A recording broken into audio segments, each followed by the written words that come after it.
Hello guys. Magme-merienda tayo ngayon guys. Naranasan nyo din ba guys magrinda na ganito yung tinapay. Magigip tayo ng mainit na kape guys. Kahit sobrang init na talaga yung panahon. Nung nasanayan na natin na kahit sobrang init, magkakape pa rin tayo guys.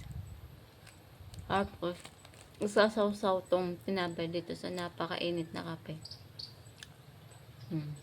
Solve na guys yung merienda mo at saka yung almusal mo guys, diba?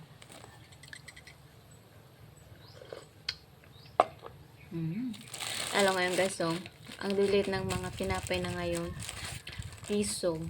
Ay, piso ba tama? Siguro isang tatos nito, 10. Kaya ang piso, nakakabusog pa.